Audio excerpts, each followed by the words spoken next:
Pembahasan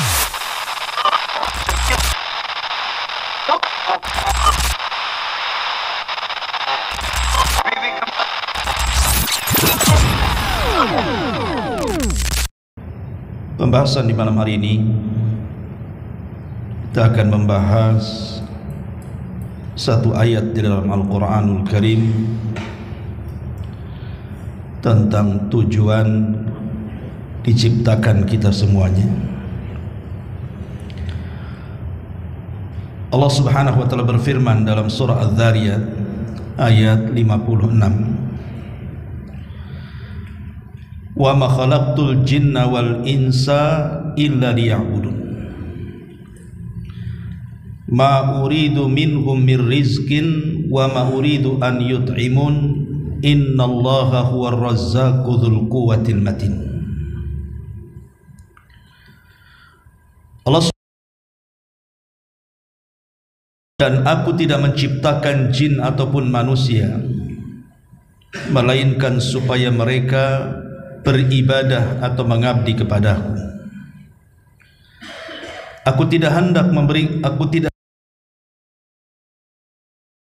dari mereka, dan aku pun tidak berkehendak supaya mereka memberi makan kepadaku. Allah Maha Pemberi rizki yang mempunyai kekuatan lagi sangat kokoh. Ma'asyiral muslimin wal muslimat rahimani wa rahimakumullah. Ayat ini menjelaskan kepada kita tentang tujuan diciptakan kita semuanya, bahwa tidaklah Allah menciptakan kita kecuali diperintahkan untuk beribadah kepada Allah. Karenanya Nabi SAW dan para nabi sebelumnya diutus oleh Allah Subhanahu wa taala untuk mewujudkan kenapa Allah Subhanahu wa taala menciptakan kita. Dalam surah An-Nahl 36 Allah mengatakan, wa laqad ba'atsna fi kulli ummatir rasulan an i'budullaha wajtanibut taghut. Dan tidaklah kami utus pada tiap-tiap umat ini seorang rasul, di mana tugas mereka menyeru kepada manusia beribadahlah kepada Allah dan jauhi perkara taghut. Ma'asyiral muslimin yang dimuliakan Allah Subhanahu wa taala, ada beberapa kaidah yang harus kita pahami seputar ibadah ini. Namun sebelum saya menjelaskan tentang kaidah-kaidah seputar ibadah, terlebih dahulu kita akan menjelaskan apa penyebab Allah Subhanahu wa taala mensyariatkan ibadah kepada kita dan apa hikmahnya. Adapun sebabnya, tadi saya sudah jelaskan bahwa sebab puncaknya adalah Allah Subhanahu wa taala menciptakan kita semuanya, bahkan manusia dan jinnya, adalah untuk beribadah. Kemudian yang kedua, ibadah ini adalah bentuk al-imtihan. Imtihan atau ikhtibar artinya ujian bagi kita semuanya. Karena Allah Subhanahu wa taala berfirman, alladzi khalaqal mauta wal hayata liyabluwakum ayyukum ahsanu amala. Dialah yang menciptakan kematian dan kehidupan. Untuk apa? Menguji kalian. Apa yang diuji? Siapa di antara kalian yang baik amalannya, yang baik ibadahnya. Jadi dengan adanya ibadah itu kita sedang diuji oleh Allah Subhanahu wa taala. Apakah kita termasuk orang-orang yang taat dengan Allah dan tunduk kepadanya, ataukah orang-orang yang bermaksiat dan membangkang kepada Allah Subhanahu wa taala? Makanya Allah perintahkan kita ibadah. Ma'asyiral muslimin yang dimuliakan Allah Subhanahu wa taala, adapun hikmahnya tentu banyak sekali. Pertama, dengan adanya ibadah ini kita bisa tenang hati. Jadi hati kita ini bisa tenang dengan adanya ibadah. Karena Allah Subhanahu wa taala berfirman dalam surah Ar-Ra'd ayat 28, alladzina amanu wa tatma'innu qulubuhum bi dzikrillah ala bi dzikrillah tatma'innul qulub. Dan orang-orang yang beriman kemudian mereka merasa tenang hati-hati mereka dengan zikir kepada Allah. Ingatlah dengan berzikir kepada Allah, artinya ibadah. Karena zikir bagian ibadah, maka hati-hati manusia akan tenang. Jadi ibadah itu diantara hikmahnya adalah supaya hati kita tenang. Kemudian yang kedua,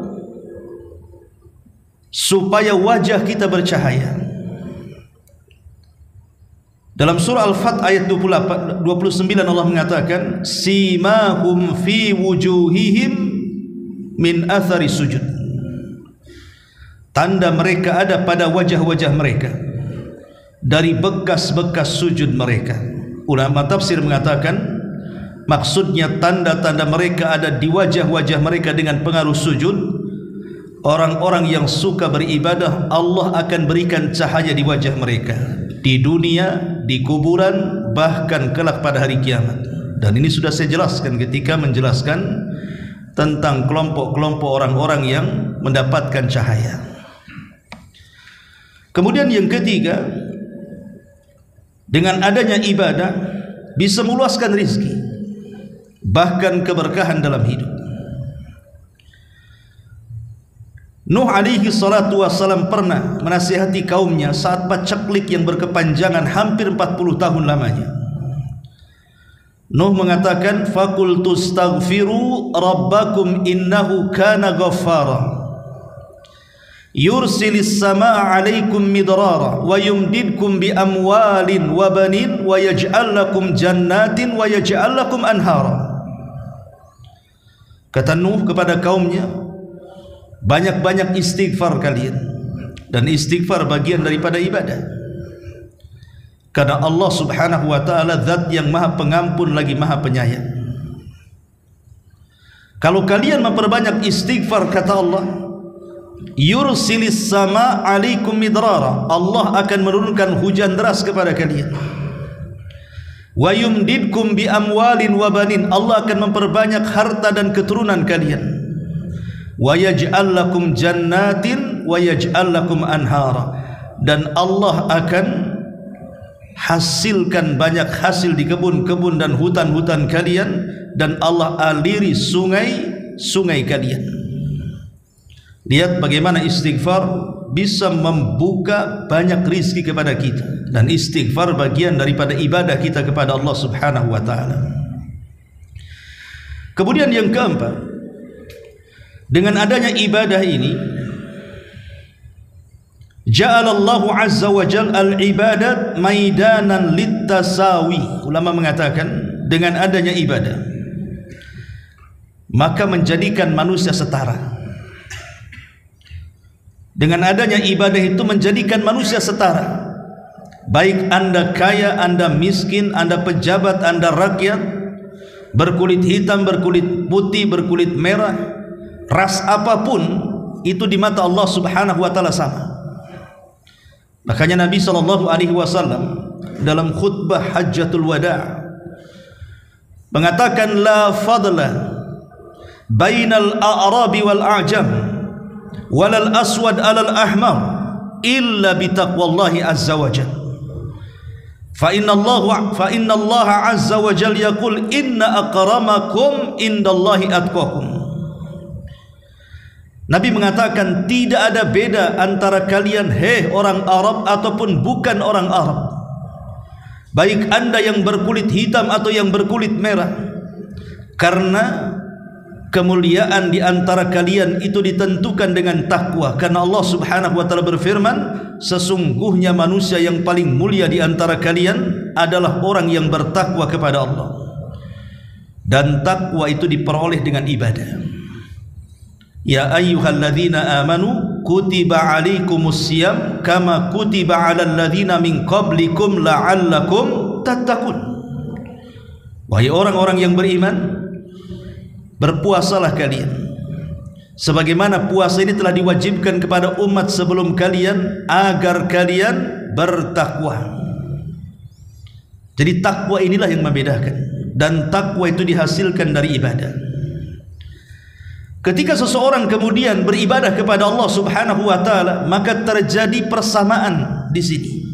Lihat dalam salat, tidak ada shaf yang ditentukan, maka siapapun yang datang duluan ke masjid dia berhak mendapatkan shaf pertama, bukan karena kaya kemudian masbuk berdiri depan, tidak bisa. Lihat orang yang haji, semua menggunakan ihram dan semua harganya sama, warnanya sama. Ataupun orang yang berpuasa, mau anda kaya, mau anda miskin, mau anda pejabat, mau anda rakyat, kalau datang bulan Ramadan puasa semuanya. Jadi ibadah ini menghasilkan persamaan di antara manusia. Ma'asyiral muslimin yang dimuliakan Allah Subhanahu wa taala. Kemudian juga yang nomor 5, ibadah itu adalah ittisalul abdi bi rabbih. Cara satu-satunya untuk menghubungkan kita dengan Allah Subhanahu wa taala. Bagaimana caranya kita berkomunikasi dengan Allah? Hanya lewat ibadah. Contohnya salat. Salat disebut salat itu karena diambil dari kata silah. Silah itu artinya tali penghubung. Saya ulangi, salat dikatakan salat itu diambil dari kata-kata as-silatu, karena silatun bainal abdi wa rabbih. Jadi silah menjadi salat karena silah itu artinya tali yang menghubungkan kita selaku hamba dengan Allah Subhanahu wa taala selaku Rabb kita. Maka dengan ibadah kita bisa berkomunikasi dengan Allah Subhanahu wa taala. Ketika dalam salat kita membaca surah Al-Fatihah, disitulah komunikasinya. Karena ketika kita membaca alhamdulillahirabbil alamin, apa jawaban Allah? Hamidani abdi, hambaku sedang memujiku. Kalau kita membaca Ar-Rahman Ar-Rahim, maka Allah jawab asna alayya abdi, hambaku sedang memuja-muja aku. Dan apabila kita katakan maliki yaumiddin, Allah jawab, Allah lihatlah hambaku majjadani abdi, dia sedang membesar-besarkan aku. Jadi salat itu komunikasi. Makanya dulu pernah saya jelaskan tentang pertemuan kita dengan Allah itu di 4 tempat. 2 di dunia dan 2 di akhirat. Yang 2 di dunia saat kita salat, itulah komunikasi dengan kita dengan Allah. Kita sedang berjumpa dengan Allah, dan itu ternaskan dalam Al-Quran. Ketika Allah Subhanahu wa taala berfirman, salat itulah kabiratun illa alal khashiin, sungguh berat kecuali bagi orang yang khusyuk. Allah tafsirkan siapa orang yang khusyuk itu? Alladzina yadhunnuna annahum mulaqu rabbihim, orang-orang yang yakin dalam hatinya dia sedang berhadap-hadapan dengan Rabbnya. Maka ini yang kelima, bahwa ibadah itu menyambungkan kita dengan Allah Subhanahu wa taala. Kemudian juga yang nomor, rahasia kesehatan manusia. Di dalam ibadah ini ada rahasia kesehatan manusia, dan bisa melancarkan aliran-aliran darah dalam tubuh manusia. Contohnya umpamanya kita lihat ketika seseorang membaca Quran, ketika seseorang berzikir, itu disebut harakatul fam. Jadi lidah ataupun lisan sedang bergerak, dan itu olahraga lisan. Kemudian juga contohnya seseorang hudurul qalbi, menghadirkan hatinya, baik ikhlas, tawakal dan yang semacamnya, itu akan menghasilkan hati yang baik. Dan kita tahu bahwa baik dan tidaknya anggota badan kita dari atas kepala sampai kaki itu ditentukan dengan hati. Kalau hatinya tenang, hatinya baik, maka semua anggota badannya akan baik. Tapi kalau hatinya susah, hatinya rungsep, hatinya tidak baik, maka akan ada pada ibadah. Dengan zikir tenang hati, dengan solat hati kita terpaut dengan Allah Subhanahu wa ta'ala.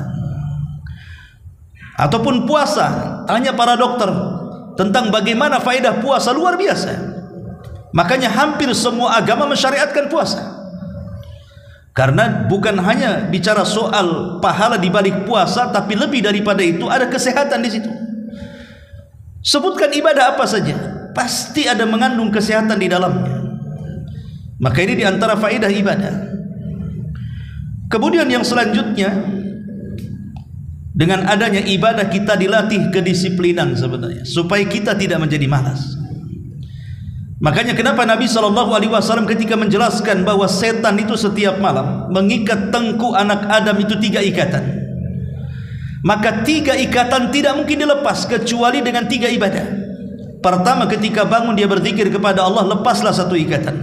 Kedua, ketika setelah berzikir dia berwudu karena Allah Subhanahu wa ta'ala, lepaslah 2 ikatan.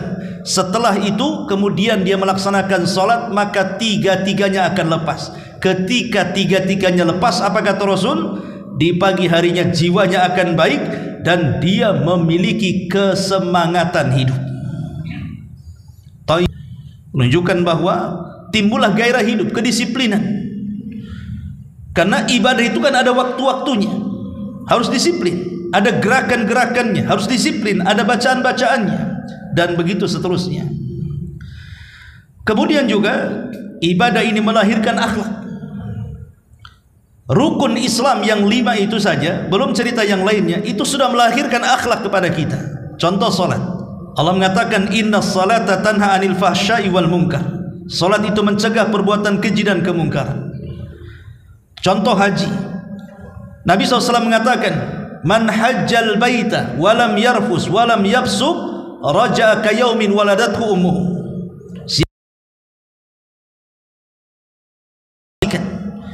Dia tidak mengucapkan kemungkaran, maka pulang dari haji seperti anak yang baru dilahirkan orang tuanya tanpa dosa. Lihat puasa. Ketika Nabi SAW mengatakan kalau anda sedang berpuasa, kemudian ada orang yang mengajak bertengkar dengan anda, apa kata Rasul? Fakulum ru'un inni sa'imun. Katakan saya sedang berpuasa. Menghindari akhlak yang wa tuzakkihim biha. Ambillah harta-harta mereka, dizakatkan supaya bisa membersihkan harta mereka dan mensucikan hati-hati mereka. Tazkiyatun nafsi. Zakat itu untuk mentazkiyah diri, dan itu bagian daripada akhlak. Jadi intinya bahwa ibadah itu melahirkan akhlak. Dan banyak lagi. Ma'asyiral muslimin yang dimuliakan Allah Azza wa Jalla. Baik, kita masuk pada kaidah-kaidah ibadah. Pertama, hakikat ibadah itu adalah apa yang Allah cintai dan Allah ridhai. Dan ini terkandung dalam definisi ibadah yang disebutkan Syekhul Islam Ibn Taimiyah. Kata Ibnu Taimiyah rahimahullahu ta'ala ketika mendefinisikan apa sih ibadah itu, maka beliau mengatakan ibadah itu adalah ismun jami'un likulli ma yuhibbuhullahu wa yardahu minal aqwali wal a'mali adh-dhahirati wal batinati. Kata Ibnu Taimiyah rahimahullah tadi mengatakan ibadah itu adalah ismun jami, sebuah nama yang bersifat universal, sebuah nama yang bersifat umum, mencakup segalanya. Itu disebut ismun jami, mencakup segalanya terhadap apa-apa yang Allah cintai dan Allah ridhai, baik dari kata-kata ataupun perbuatan, baik yang tampak ataupun yang tidak tampak. Itulah ibadah. Saya ulangi, ibadah itu sebuah nama yang umum yang mencakup semua yang Allah cintai, semua yang Allah ridhai, baik berupa ucapan, baik berupa perbuatan, baik yang tampak ataupun yang tersembunyi. Dari sini kita tahu bahwa ibadah itu bukan hanya sekedar di majelis ta'lim, bukan hanya sekedar di masjid, bukan hanya acara-acara pengajian, zikir dan begitu seterusnya. Tetapi semua ucapan dan perbuatan kita yang Allah cinta dan redha itu disebut ibadah. Kalau kita mengeluarkan kata-kata yang santun, Allah suka, berarti mengeluarkan kata-kata yang santun itu ibadah. Kalau seandainya kita membantu orang dengan tangan kita, mengangkat sebuah barang, menolong orang, Allah kok suka, maka itu ibadah. Ketika ada orang yang bertengkar, kemudian kita berusaha mendamaikannya, Allah suka, maka mendamaikan orang bertengkar itu ibadah. Maka ibadah itu mencakup segalanya. Yang penting Allah suka, itu ibadah. Artinya kalau Allah tidak suka, justru Allah benci, Allah tidak redha, justru Allah murka, itu bukan ibadah. Ma'asyiral muslimin yang dimuliakan Allah Azza wa Jalla, ini yang pertama. Yang kedua, sifat ibadah itu tauqifi. Sifat ibadah itu tauqifiyah. Apa tauqifiyah? Terima jadi, paketan dari Allah.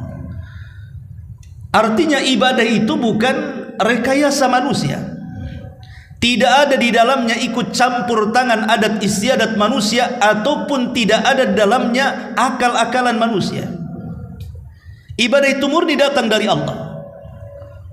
Makanya Ali radhiyallahu anhu ketika bicara tentang masul khufain, mengusap sepatu di atas itu, ya, kalau kita berwudu pakai sepatu, maka tidak usah dilepas sepatunya, asal mengikuti syarat-syaratnya, tinggal diusap saja atasnya sekali. Kalau mencuci kaki kan 3 kali, kalau pakai sepatu diusap sekali saja. Ali radhiyallahu anhu mengatakan, "Lau kana ad-dinu bir-ra'yi," kalau seandainya agama ini berasal dari akal manusia atau akal-akalan, tentu yang diusap dalam sepatu itu bukan atasnya, karena atasnya bersih.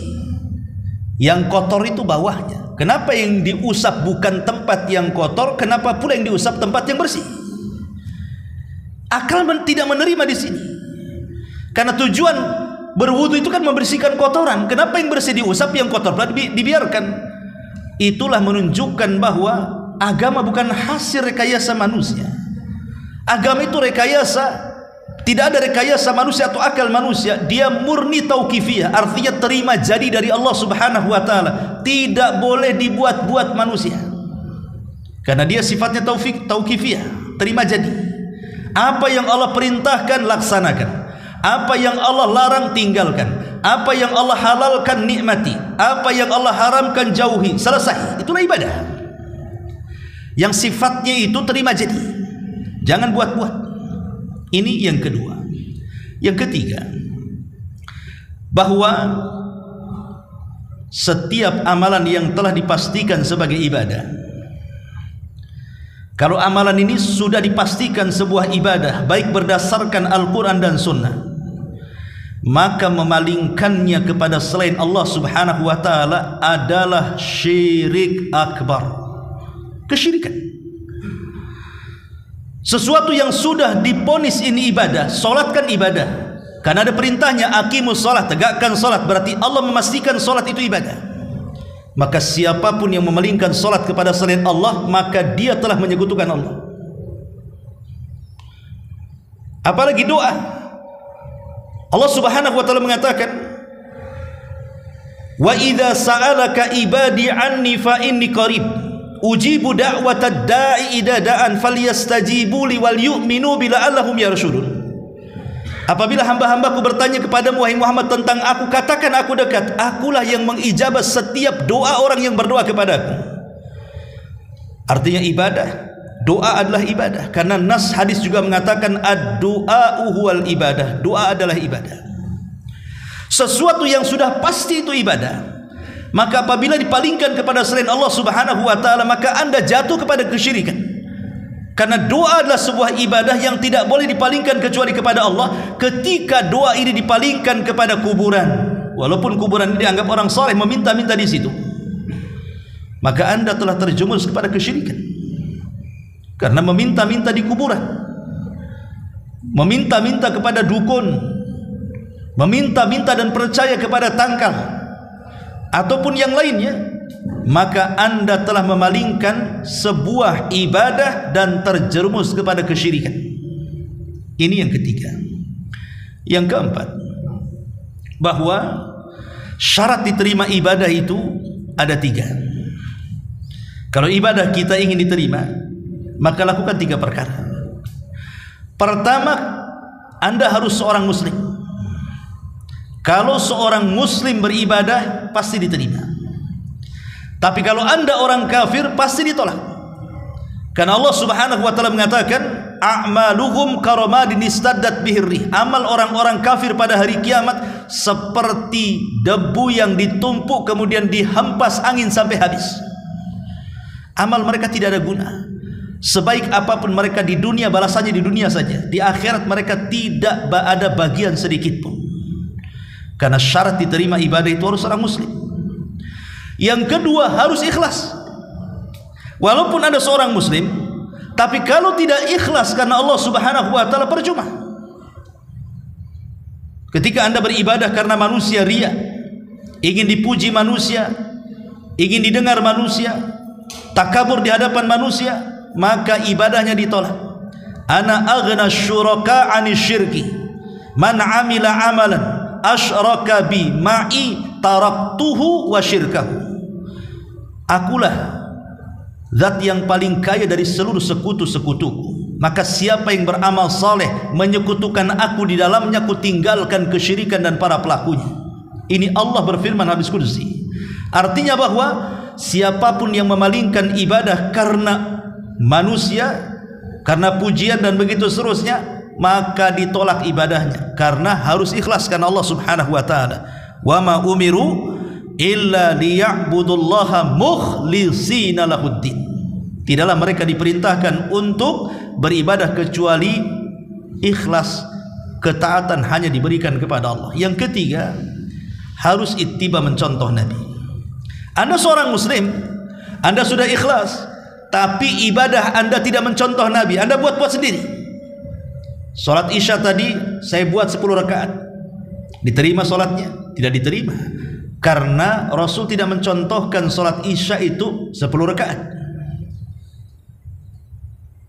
Anda berkurban, tiba-tiba orang pakai unta, pakai sapi, pakai kambing, Anda pula pakai kuda. Rasul tidak mencontohkannya, maka korban Anda ditolak.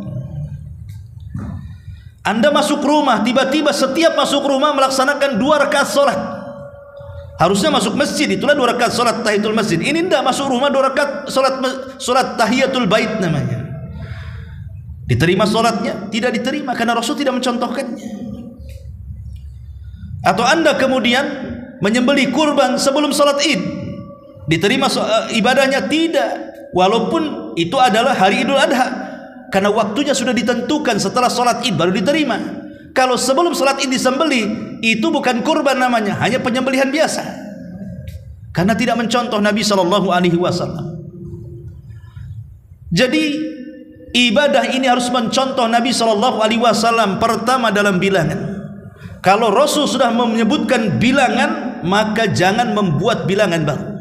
Maghrib 3 rakaat jangan pula ditambah menjadi 4 rakaat.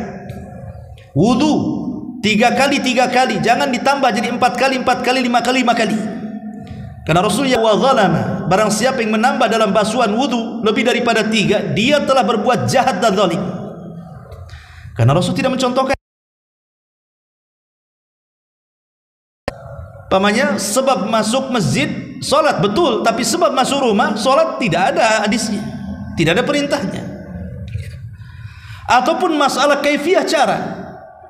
Orang salat tadi takbiratul ihram, kemudian berdiri, ruku, sujud dan seterusnya, tidak, dia salat dari tasyahud dulu. Ini tidak tertib, Rasul tidak mencontohkannya. Tidak ada cara seperti itu, ya. Ataupun mamanya dalam tempat dan waktu. Haji ke Mekah, ini enggak haji ke Karbala, ke Irak sana, seperti yang dilakukan orang-orang Syiah. Diterima hajinya? Tidak, karena haji itu hanya bisa ke Mekah saja. Disitulah tempat manasiknya. Kok ke Karbala pula hajinya, gimana ceritanya? Ataupun masalah waktu juga sama tadi. Contohnya umpamanya kurban tadi, waktunya setelah sholat Id dia gunakan sebelum sholat Id, tidak diterima kurbannya. Jadi perkara-perkara ini, walaupun sudah dilakukan, Anda seorang muslim, Anda ikhlas, kalau tidak mencontoh Nabi, percuma ibadahnya.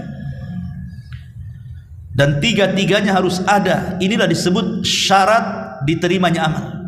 Ini yang bahwa ibadah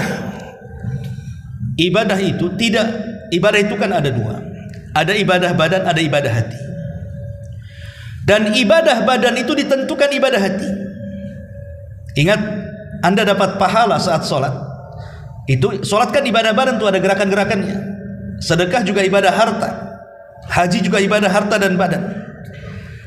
Itu tidak bisa ditentukan kecuali dengan adanya ibadah hati. Jadi yang menentukan diterima ibadah badan adalah ibadah hati. Dan ibadah hati yang menentukan ibadah badan itu ada tiga. Pertama, al-hub, perasaan cinta. Yang kedua, al-khawfu, perasaan takut. Yang ketiga, ar-raja'u, perasaan harap. Cinta, takut, harap tidak boleh lepas pada hati kita saat ibadah. Karena ini yang menentukan nilai ibadah badan. Ketika kita sholat, contoh saja sholat, nanti kiaskan dengan ibadah yang lainnya. Ketika kita sholat, maka hati kita harus dipenuhi dengan tiga perkara. Pertama, cinta.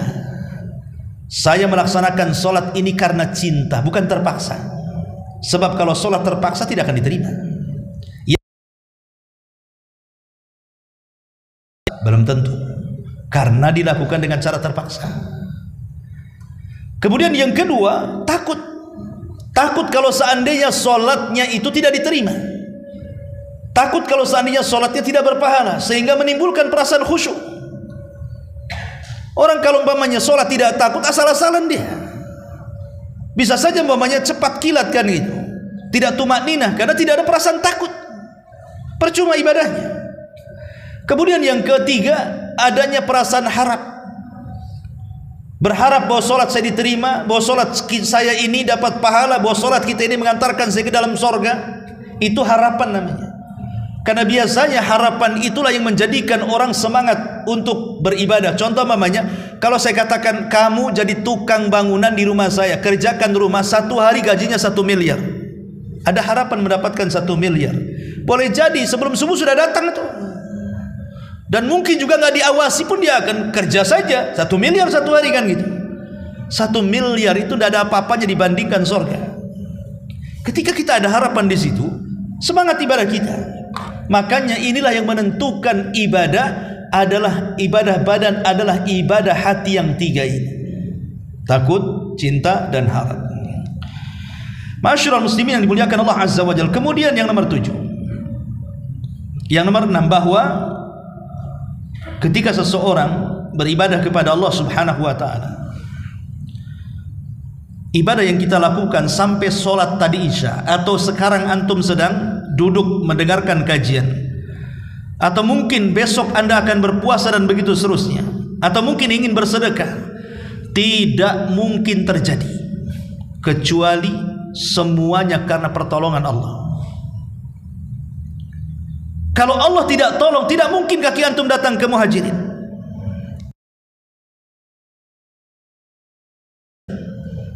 Kalau bukan karena pertolongan Allah, jangankan cerita ibadah-ibadah besar, ibadah kecil saja tidak mungkin kita lakukan. Makanya dalam sholat itu kenapa 17 kali kita mengucapkan kalimat iyyaka na'bud wa iyyaka nasta'in. Hanya kepadamu ya Rabb kami beribadah, hanya kepadamu ya Rabb kami meminta pertolongan. Sebenarnya meminta pertolongan kepada Allah itu bagian daripada ibadah. Kenapa diulang? Kenapa tidak iyyaka na'bud titik sampai di sini saja? Hanya kepadamu kami beribadah. Karena kalimat wa iyyaka nasta'in dan hanya kepadamu kami minta pertolongan. Minta pertolongan kan bagian daripada ibadah. Kenapa dikhususkan, dikeluarkan? Ketika Allah Subhanahu wa ta'ala mendahulukan kalimat ibadah, kemudian kalimat pertolongan yang kedua, karena ibadah itu tidak mungkin dilakukan kecuali karena adanya pertolongan Allah. Kalau Allah tidak tolong kita, tidak mungkin tergerak hati kita ini melaksanakan ibadah. Dari sini kita tahu bahwa jangan takabur dengan ibadah. Merasa saya sudah banyak sholat, saya sudah banyak sedekah, saya sudah banyak umroh, saya sudah banyak haji, saya sudah banyak ini, itu, dan lain sebagainya. Karena Anda tidak mungkin melakukannya kecuali Allah yang berkehendak. Betapa banyak orang-orang yang tidak dapat hidayah. Mereka tidak pernah sholat, tidak pernah puasa, tidak pernah zakat, mereka bakhil. Karena mungkin boleh jadi Allah belum menolong mereka dengan cara memberikan hidayah taufik kepada mereka kan? Makanya apa yang disombongkan dari ibadah? Toh semuanya juga karena pertolongan Allah Subhanahu wa taala. Maka bersyukurlah kepada Allah Subhanahu wa taala. Karena ibadah itu tidak lain, ini sebuah nikmat karunia yang besar dari Allah. Ketika kita bisa beribadah, ini nikmat.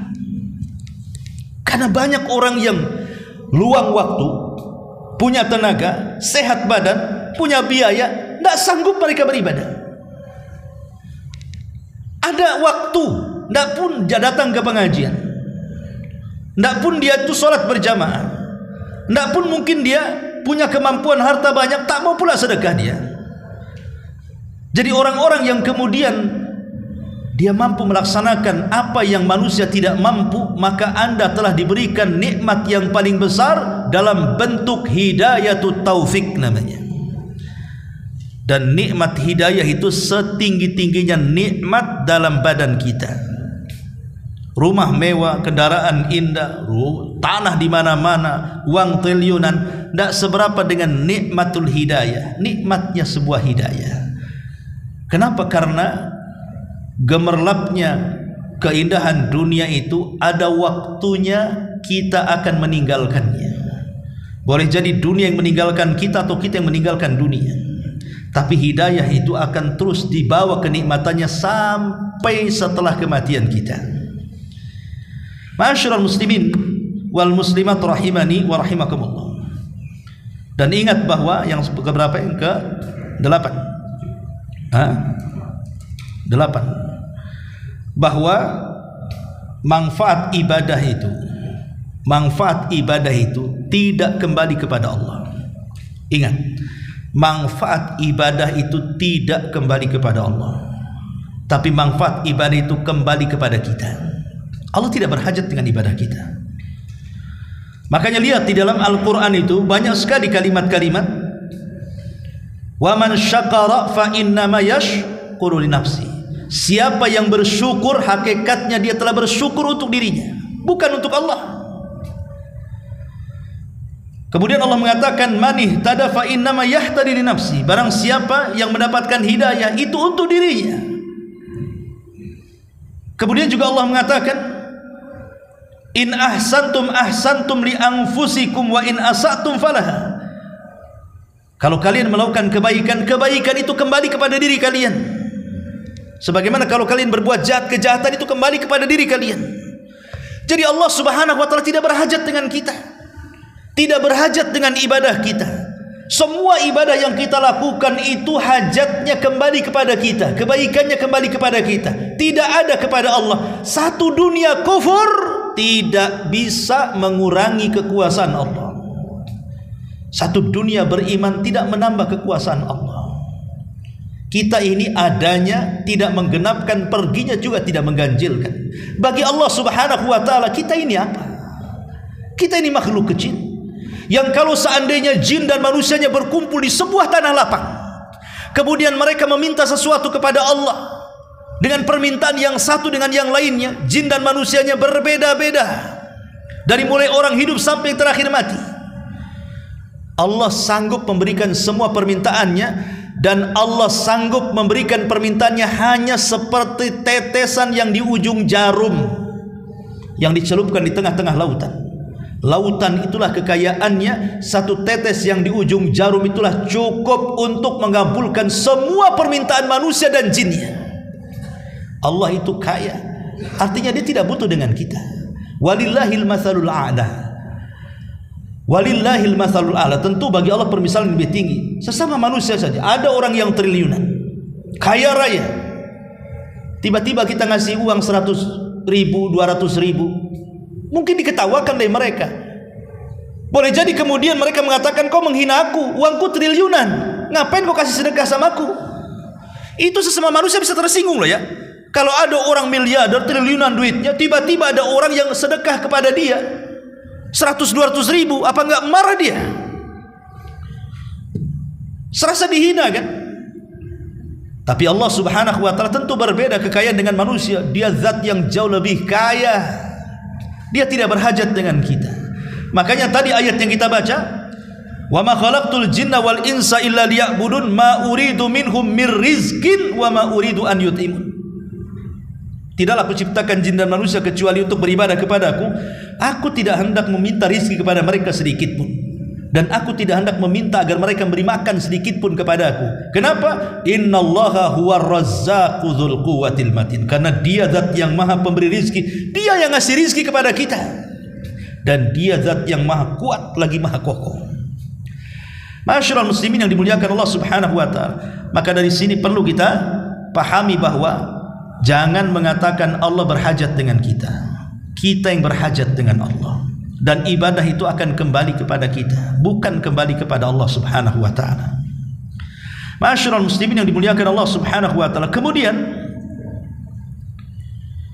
ketika seseorang salat, puasa, zakat dan ibadah-ibadah yang lainnya, kemudian kita diberikan pahala.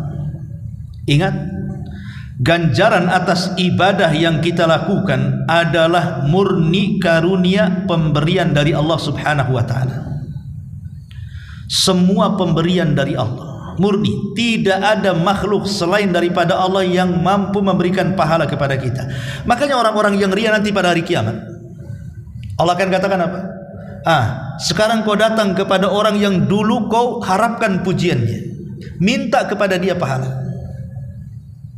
Jadi ketika manusia dikumpulkan di padang mahsyar, orang-orang yang sholatnya ria, puasanya ria, sedekahnya ria, maka Allah katakan kepada orang-orang yang ria itu, sekarang datanglah kepada orang yang kuharapkan pujiannya di dunia, minta kepada dia balasan. Sanggup memberikan? Tidak sanggup. Karena memang pahala itu murni datang dari Allah Subhanahu wa taala. Bersyukur kepada Allah Subhanahu wa taala. Masyarul muslimin yang dimuliakan Allah Subhanahu wa taala. Kemudian istiqamah dalam ibadah adalah bentuk penghambaan. Jadi ketika seseorang menjaga salatnya, menjaga puasanya, menjaga baca Qur'annya, menjaga silaturahimnya, dan menjaga ibadah-ibadah yang lainnya, berarti dia betul-betul sedang menghambakan diri kepada Allah. Karena seorang hamba akan patuh dan tidak akan bermaksiat. Itulah seorang hamba. Maka istiqomahlah dalam beribadah, supaya kita diakui kehambaan kita dengan Allah Subhanahu wa taala. Sebab kalau tidak, maka Allah Subhanahu wa taala bisa saja murka kepada kita. Kemudian juga di antara kaidah ibadah, masyarul muslimin yang dimuliakan Allah Azza wa Jalla, karena ibadah itu adalah bentuk tadzallul wal khudu, bentuk merendahkan diri, bentuk merendahkan hati, menghambakan diri kita kepada Allah Subhanahu wa taala. Maka lakukanlah ibadah itu sesuai dengan perintahnya. Lakukan ibadah itu sesuai dengan perintah Allah dan Rasulnya. Maka ibadah itu akan bernilai di hadapan Allah dan Rasulnya. Kalau kita kemudian beribadah melenceng dari aturan yang Allah aturkan kepada kita, atau aturan yang Rasul aturkan kepada kita, kita lari dari aturan itu, maka Anda tidak sedang menghambakan diri kepada Allah. Anda sedang membangkang dari penghambaan itu sendiri. Dan yang terakhir, jangan pernah merasa sombong. Jangan pernah merasa sombong dengan Allah Subhanahu wa taala, seolah-olah kita tidak berhajat sehingga kita tidak ibadah. Allah Subhanahu wa taala berfirman di dalam Al-Qur'anul Karim tentang orang-orang yang sombong, innalladzina yastakbiruna an ibadati sayadkhuluna jahannama dakhirin. Al-Anbiya 19. Orang-orang yang sombong dan tidak mau beribadah kepadaku, kata Allah, maka kelak mereka akan dimasukkan ke dalam neraka jahanam dalam keadaan hina dina, rendah. Karena banyak orang-orang yang tidak berhajat, seolah-olah tidak sholat tidak beban, seolah-olah tidak puasa Ramadan tidak ada hutang, seolah-olah dia tidak mau bersedekah itu karena buat apa saya sedekah, capek-capek saya kerja, nanti saya miskin lagi. Buat apa saya haji, menghabiskan waktu, tenaga, capek di jalan. Ini orang sombong. Karena seolah-olah tidak berhajat dengan Allah, kan? Kita ini tidak lepas dari Allah Subhanahu wa taala.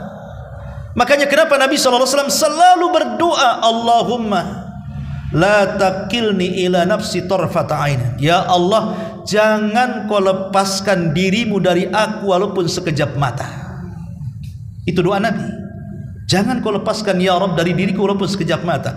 Karena perkara apapun, baik sulit ataupun mudah, kalau Allah subhanahu wa ta'ala tidak ikut campur tangan di dalamnya, maka perkara rumit akan semakin sulit, perkara mudah akan dipersulit.